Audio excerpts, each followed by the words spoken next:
Ụtụtụ ọma, Ogbuefi EZE-ANA Ugochi tubelu.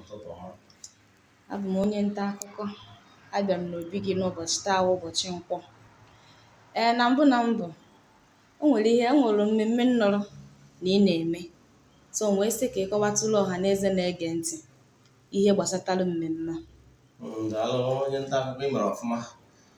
Na Ugochi tubelu na tempụ mmemme anyị na-achọ ịkwado ime n'ọnwa Mee dị na 22nd. Temple Festival anyị na-eme. Anyị ji echeta ezumezu mmụọ niile nọ n'Ugochi tubelu na tempụ mmụọ na-apụ apụ. Dịka mmụọ dịka otu Igbo Nigeria, arụsị na-eweta ego, na-eweta ihe ọma dị iche iche.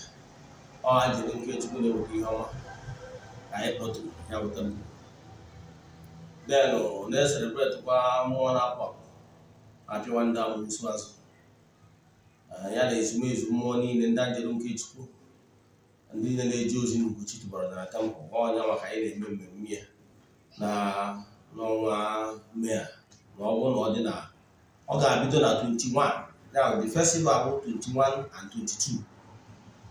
Maka n'ihi na monthly rituals anyị na-enwe every month, dịka esi wee marụ na nke ọnwa a bụ ọnwa April ka na-aga n'ihu. Anyị ga-achịkọta ya na ọ bụrụ na ọnwa April a dị na 19th. Anyị mesịa nke a ga-eme n'ọnwa Mee ga-ebido na Mee 8 wee end ya 14 days. Anyị ga-abụ na Mee 21st.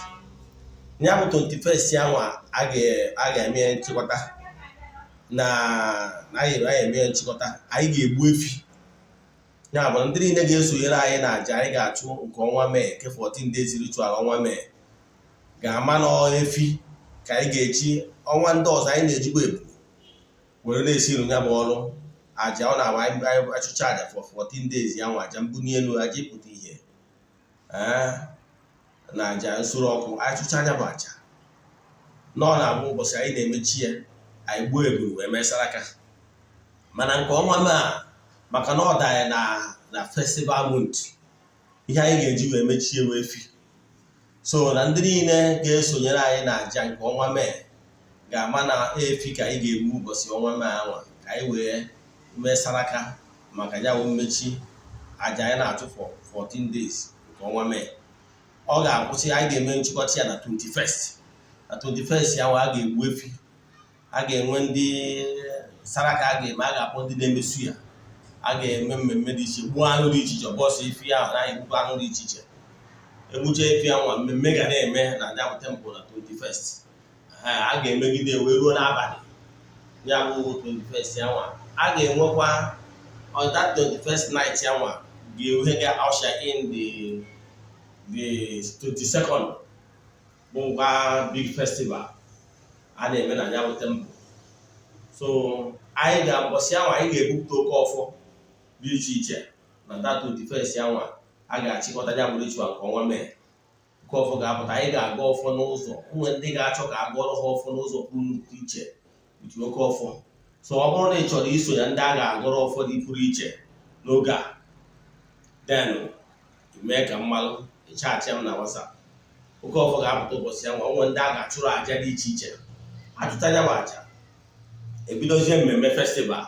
Anya bụ mmemme mmọnwụ ga-agba dịka odogwu omenala. Odogwu omenala na oraifite na-apụta na mbụ ga-agba n'ụbọchị ahụ. Enwekwalụ ụmụ mmụọ dị iche iche ndị ọzọ ga-agbakwa n'ụbọchị ahụ. Then ndị enyi m na ndị friends of the temple ga-abịakwa bịa sonye na mmemme a ga-eme na ya bụ ụbọchị a. Bido na 21st, a na-emechi aja nke ọnwa Mee wee ganye na 22nd. So ebe ọbụla ị nọ all over Nigeria, n'ihi enwe ike ịbịawu n'Ugochi tubelu na tempụl nke dị na oraifite na Anambra steeti, ịbịawa ṅụọ ọgwụ afọ anyị kwadoro akwado n'ụbọchị ahụ.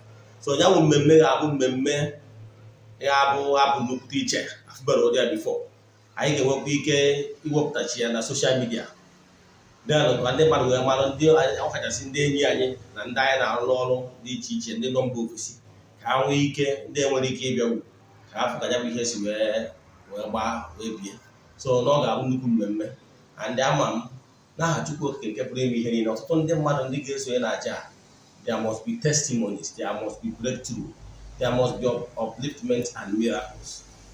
Daalụ. Ọhaneze ndị ọma na-ege ntị, unu anụgo n'ihe, unu anụgo ka ekele mgbasi aga. Ọzọkwa dịka ibe ya bụ na o nwere ajụjụ ọzọ m chọkwara ịjụ.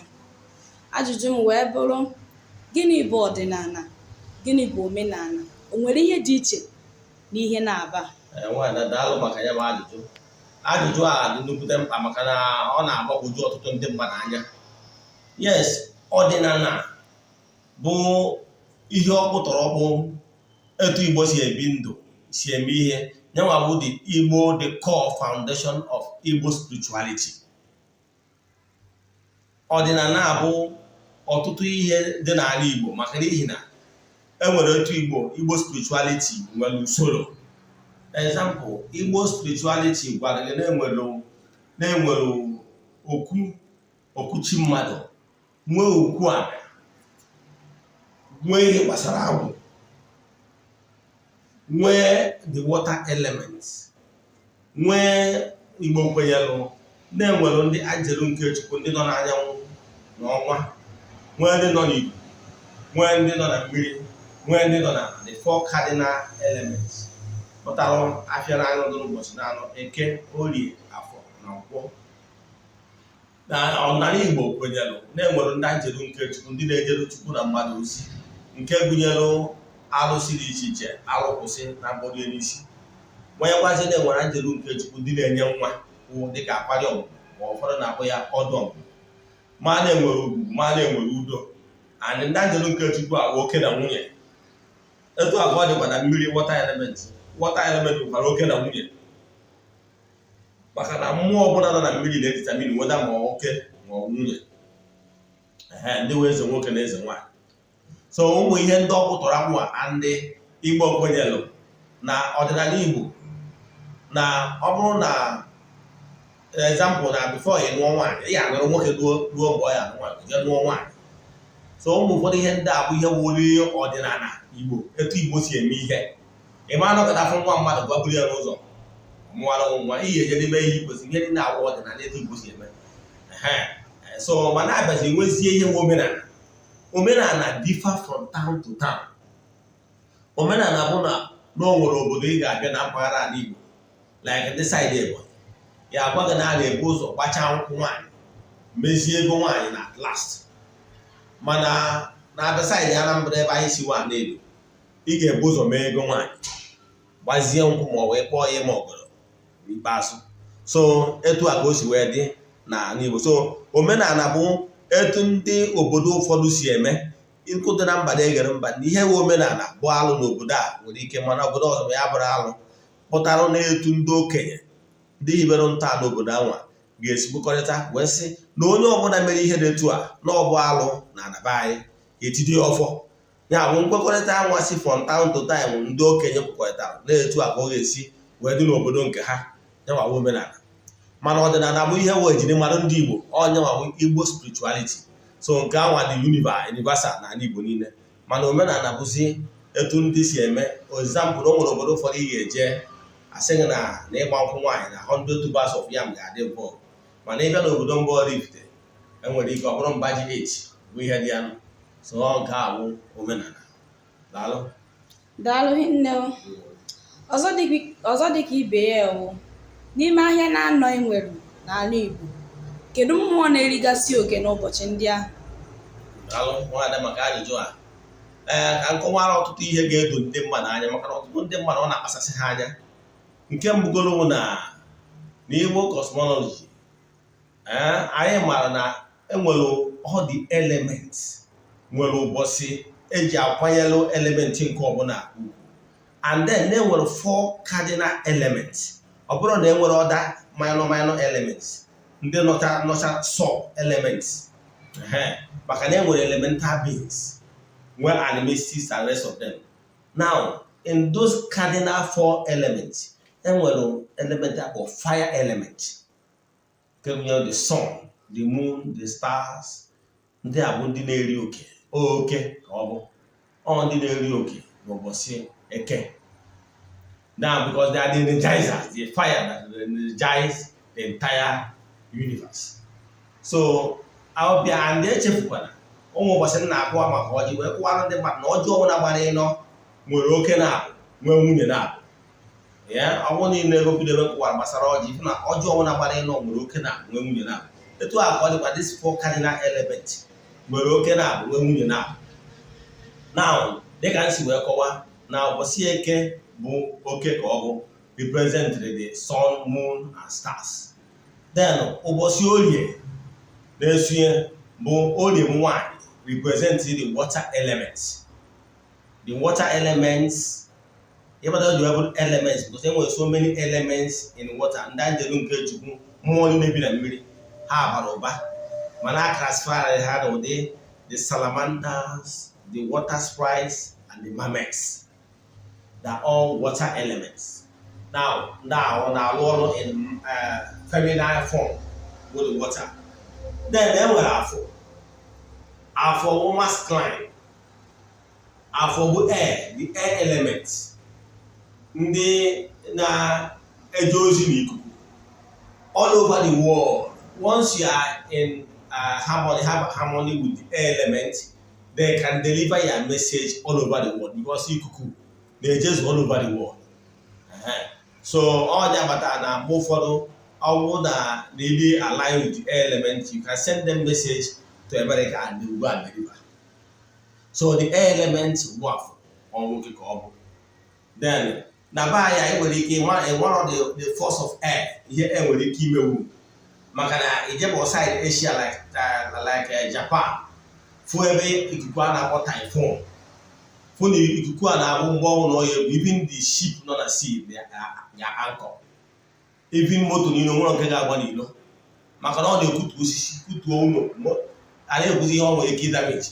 So air is very strong. Nwere ike na-anọ gentle breeze or look at air or the two mild. Yes, but when they are angry they can destroy things. Now the fourth one bụ the land element bụ nkwọ.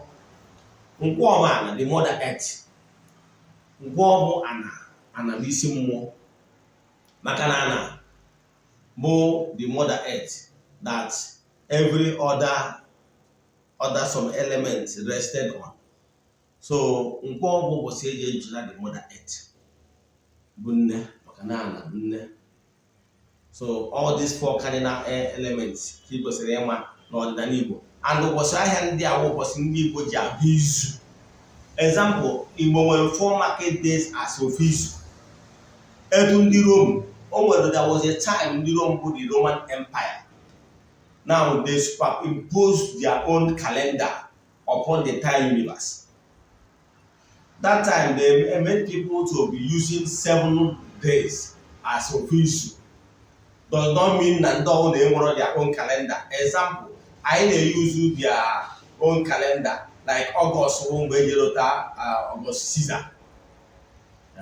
So you need to have their own great people. Itu against bukan na Georgian calendar. You can have Georgian calendar. You don't have their own calendar. But we Africans we recognize the 4 market days.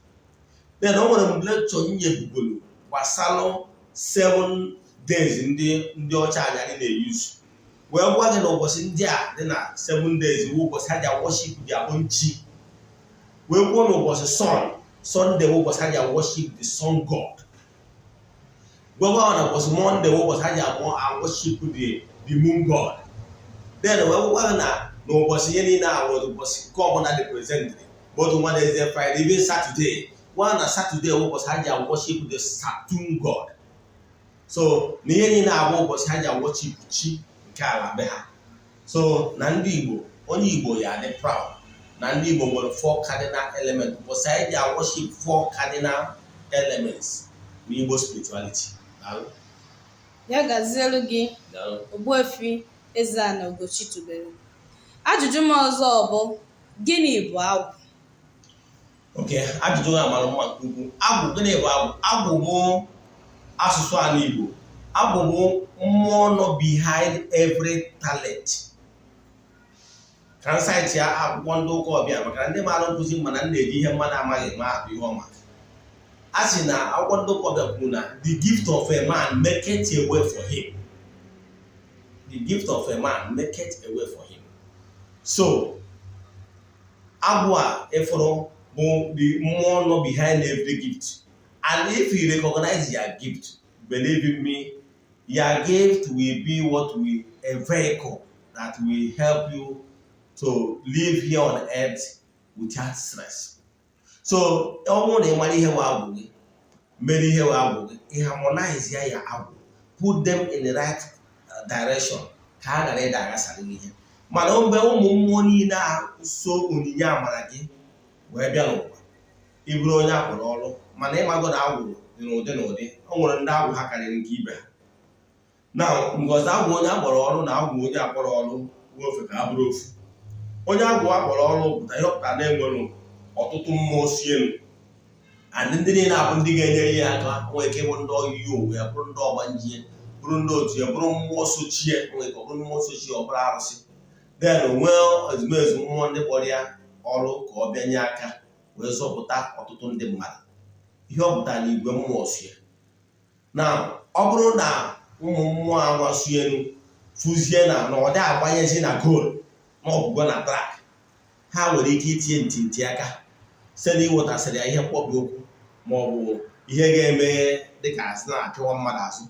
Ihe niile ha na-eme, they are doing it out of love, because they know that ọ bụrụ na ị gbarugoro n'isi uche afụrụ onye ya trak, ọ dịka ndị na-agbagharịsi ịgbacha ọsọ n'iru onye isi gba fes, mana ị gbara len onye ọzọ iluzuge. So ha mara na ebumnobi Chukwu Okike ji wee hapụ onye a ka o exist in this earthly life is to mature and achieve the earthly purpose. Mana onye abịa bie ndụ just carnally, bicha ndụ without achieving that earthly purpose, ị mara na ọbịbịa ọbịa n'ụwa nakwa ihe efu. So dị afọ ha bịazie, ha na-eti onye ahụ ntị aka, na-ewetara ụfọdụ mkpọbi okwu gasị ka onye ahụ wee nwee ike wee chọwa ihe na-eme n'ụzọ ya, and ka onye ahụ wee nwee ike mee ihe o kwesịrị ime ka Chidimma wee dịrị ya. So onye ọ bụ ihe so n'ihe na-eme kpatara ọtụ ndị mma wee kesị na nwaanyị ha ji enweta mpịawa azụ. Yes, mpịawa azụ a na-eme bụ onye a wee gaa n'ihu ọrịa, maka na aha akwụkwọ ndị ụkọ bịa sị na spare the cane and spoil the child. So those things bụ because na ndị ajelu nke Chukwu ma ndị yi ụwa gị ma ndị otu gị nọ ka road safety are not bad. Ọrụ ha bụ ịfụ na n'ihi na play according to rule maka ndụ gị. Daalụ. Ya gazielu gị onye ọma. Ajụjụ m ọzọ bụkwa, o nwere mmụọ so gasịcha n'onye agwụ malụ? Yes, e nwere ọtụtụ mmụọ so ya. Nke mbụrụ na agwụ nwere agwụ si n'ikwu nne wee bịa, nwekwa agwụ si n'ikwu nne ya. Dịka nsikwa bụ na nkụzi m mbụ, na nwaanyị na-eje ije dị na mmụọ si be nne ya na-eso ya bụ ije dị. So na o nwere agwụ so nwaanyị ahụ na mmụọ so elu. Gịnị bụ agwụ? Echekwara na agwụ spirit. So dozu agwụ anwa ọ ya batara mgbe a na-alụrụ mmadụ agwụ, a ga-akpọ agwụ ọbụla agwụ si n'ikwu nne ya. Agwụ na agwụ nwere agwụ dị iche iche mgbe nwere ike ịkpọsịbata. Enwere agwụ nka na ụzụ, enwere azụ agwụ ọhịa, nwa agwụ mmiri, agwụ enu ala, ndị everything. Ihe niile agwụ agwụ dị iche iche. Ọ bụrụ onye nwere nka na ụzụ, ịma na ihe ọbụla o nwetara na o nwere ike create out something into manufacture, na o nwere ike create out something from nothing.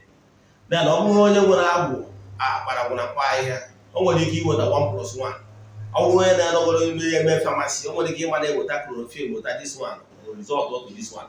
Ọ magoro nwere ike ịba n'ime ọfịa weta ahịhịa dị iche iche gasị maka ya ọgwụ adị wee zụọ ndụ ndị mmadụ. So ihe niile agwụ agwụ. So mana agwụ ga-abara uru ma ọ bụrụ na ị doo agwụ gị, mara agwụ gị, ịchịkọta ya ọnụ, tinye ha in right direction, ha kwụsị ịgasara gị ihe. Mana mgbe ị na-echukwa agwụ, inyere ha ọnọdụ, harmonize ya, then agwụ a nwere ike fụzie a distraction instead of blessing. Ya gazielu gị onye ọma. Ajụjụ m ọzọ bụ, gịnị bụ ngwu? Okay, ajụjụ mara mma. Ngwu is one of the sacred trees n'ala Igbo. Ejiro ngwu, osisi ngwu like ejimatụ, osisi ngwu, osisi ogirisi, osisi ọjị. O nwere ụfọdụ osisi n'ala Igbo ejiri esiri onye nze nri. Etu a nnọkịta osisi ogirisi ma etinye eziokwu na anọdụ ife ọfụ na adị esi nri, a na-agasị ka a na-esiri nri. however mana ọ bụrụ mgbe a na-esi na nkụ igbe were ogirisi tinye n'ọkụ. Yes, o nwere some akwụkwọ osisi ụfọdụ sacred trees, so it's not meant for iji mee chiebede ma ọ bụ caricature. So for that reason, ngwu bụ a sacred tree eji atụ inu n'ala Igbo nke ntị n'ihu ọsị n'ọmụmụ egbu ngwu na mma na onye ike ama natara ya nkọ. Ọmụmụ egbu ngwu na mma ya ama adịnata nkọ, ọ ilu ndị Igbo na-atụ mgbe gboo. So osisi ngwu wee sacred tree. Ọ bụrụkwa na osisi mmadụ na-eji aka ya akụ, ọ na-ada ndịda. Ọ ndị anjelu nke Chukwu, ndị na-arụ ọrụ Igbo, call them the animistic, nwere ike ịkwụsị na all the birds. Ọ ha na-eji aka ha ndị anjelu nke Chukwu elipụta ha ebe ọ na ha chọrọ ka ọ daa, like osisi ọfọ. Osisi ọfọ nwe onye ga-asị na ya ji aka eje kwuo osisi ọfọ ka o kwuo. Osisi ngwu nwe onye ya anọpụtasị na ya ji aka eje kwuo osisi ngwu. Etu a ka ọ dị osisi ọjị. Ihe niile abụ ndị anjelu nke Chukwu, the animistics. You can call them the birds. Ọ ha ga na-elipụta ebe ọ bụ na mmụọ chọrọ ka akwụbadata osisi ọkwụ daa, like osisi akpụ. Ọ ya bata na-enwere ike ikwe ebe osisi akpụ na tupu eji gbawa ya akwa white, ma ebe ngwu dị eji gbawa ya akwa white. Iwe ihe nye na maka na ama na sacred trees, ụmụ mmụọ na-anọ ya. So ọ bụrụ na osisi ụmụ osisi a enwekwa ụmụ osisi a si wee dị n'ala gị, ichikwa na ntị. Ọ bụrụ osisi ọjị, ichikwa na ntị si gị ije gbupụ ya. Ọ bụrụ for any reason na onwe ka development si wee bịa. Example, mgbe m na-alụ my house, enwere ụfọdụ osisi ogilisi dịsị na ebe nọ n'ụlọ, mana ọ dịrọ well known na o nwere mmụọ emere ebe ahụ, at least to the best knowledge of our generation. So for that reason, mana m na-eji ihe ekwesịrị iji jee na ya bụ ogilisi wee gwa ogilisi si ya ogilisi na development abịago na ebe ahụ ebe m chọrọ ịlụ ụlọ obibi nwa Ogbuefi EZE-ANA Ugochi tubelu, dị afọ onye anọgharị ọnọdụ before anyị emecheta before egbuo ya. Etu a ka ọ dịkwa osisi ọjị. Ọ bụrụ for any reason na osisi ọjị danyere ebe kwesịrị ịlụ ụlọ and any other option maka imebi ụlọ, then a ga-emekwa etu esi eme ya before egbuo onye bụ ihe. Daalụ maka na ugwu nkwanye nkwanye nwaanyị ji amụta ibe ya. Ọhaneze ndị ọma na-ege anyị ntị, unu anụgo n'ihe na asị na nke ikwu amaghị ibe ezie, na mmụta bụ oge ọbụla. Daalụkwanụ na isonye anyị. Ya gaziere nwoke, gaziere nwaanyị. Daalụ onye nta akụkọ, ekene gị. Igbo ndị ọma na-ege ntị, ọ bụrụ na ị ga-esi vidiyo a tụsarịa ndị ya dị ụlọ, nke ọzọ m chọrọ ịgwazi gị bụ, ọ bụrụ na ị chọrọ ị na-esonye na nkụzi na-akụzi n'ọdịnala kwa ụbọchị, jee na YouTube Ogbuefi EZE-ANA Ugochi tubelu oraifite. Ị ga-ahụ vidiyo m si ebe ahụ ị na-awọchi ya everyday. Ma ọ bụ ọkwa na ị chọrọ ka m nyere gị aka, maka dịka onye isi nchụaja na Ugochi tubelu ọdịnala temple, anyị na-agba afa mmiri emirikwazi ọrụ mmụọ dị iche iche. Ị nwere ike isendịrị m meseji na WhatsApp ka m nyere gị aka 08057837672. Ọ bụrụ na ịwa ọchịcha vidiyo a, ịtụsara ya ndị ya dị. Daalụ.